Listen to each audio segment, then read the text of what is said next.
Hello, నమస్కారం. నా పేరు doctor Rajasekhar Pappu, orthopedic surgeon from ఓనస్ రోబోటిక్ హాస్పిటల్స్, హైదరాబాద్. ఈరోజు మనం సయాటికా అంటే ఏంటో తెలుసుకుందాం.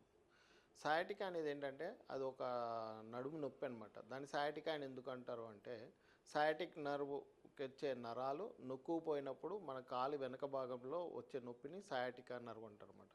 సో ఆ నరం నొక్కుపోతుంది కాబట్టి ఆ నరము వెళ్ళే దారిలో వచ్చే పెయిన్ అంతటిని మనం సయాటికా పెయిన్ అంటాం అనమాట.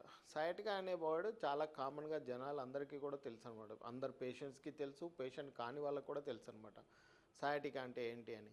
ఈ సయాటికా అనేది ఏంటంటే మనకి L4, L5, L5, S1 nerves తోటి ఫామ్ అవుతుంది అనమాట. ఈ నర్వ్ ఫామ్ అయ్యి మనకి కింద వరకు పాదము, తర్వాత మన థై వెనక మజిల్సు, మన నడుము వెనక ఉండే బటక్లో ఉండే మజిల్సు, అవన్నీ కూడా అది ఇన్నర్వేట్ చేస్తుంది అనమాట. సో దానివల్ల ఏమవుతుందంటే ఫుట్కు కూడా వెళ్తున్నాయి అనమాట నరాలు. డెర్మటోమ్స్లో వచ్చే పెయిన్ని మనం సయాటికా పెయిన్ అంటాం అనమాట. సో ఇది చాలా టిపికల్గా ఉంటుంది. అది నడుము దగ్గర నుంచి కింద పాదం వరకు వస్తుంది అనమాట.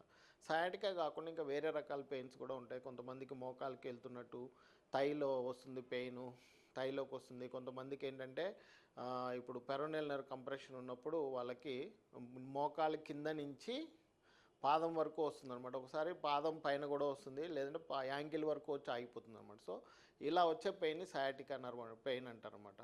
సో దీనికి ట్రీట్మెంట్ ఏంటి అంటే మెయిన్గా మనము కన్జర్వేటివ్ ట్రీట్మెంటే చేస్తాం దానికి. అంటే ఫస్ట్ మెడిసిన్స్ పెడతాము, ఫిజియోథెరపీ అయి చేపిస్తాము. ఒకవేళ పెయిన్ తగ్గనప్పుడు మనము ఎంఆర్ఐ చేసుకొని దాంట్లో ప్రాబ్లం ఏందో చూసి, డిస్క్ ఉందా, కెనాల్ స్టెన్స్ ఉందా చూసి దాన్ని బట్టి సర్జికల్ ఆప్షన్స్ మనం చూస్ చేస్తాము. మోస్ట్ ఆఫ్ ది టైమ్స్ మనం ట్రీట్మెంట్ చేస్తే సరిగ్గా 2 నుంచి 3 వారాల్లో నొప్పి తగ్గిపోయి మీరు ఆరోగ్యవంతులు అవుతారు. Thank you.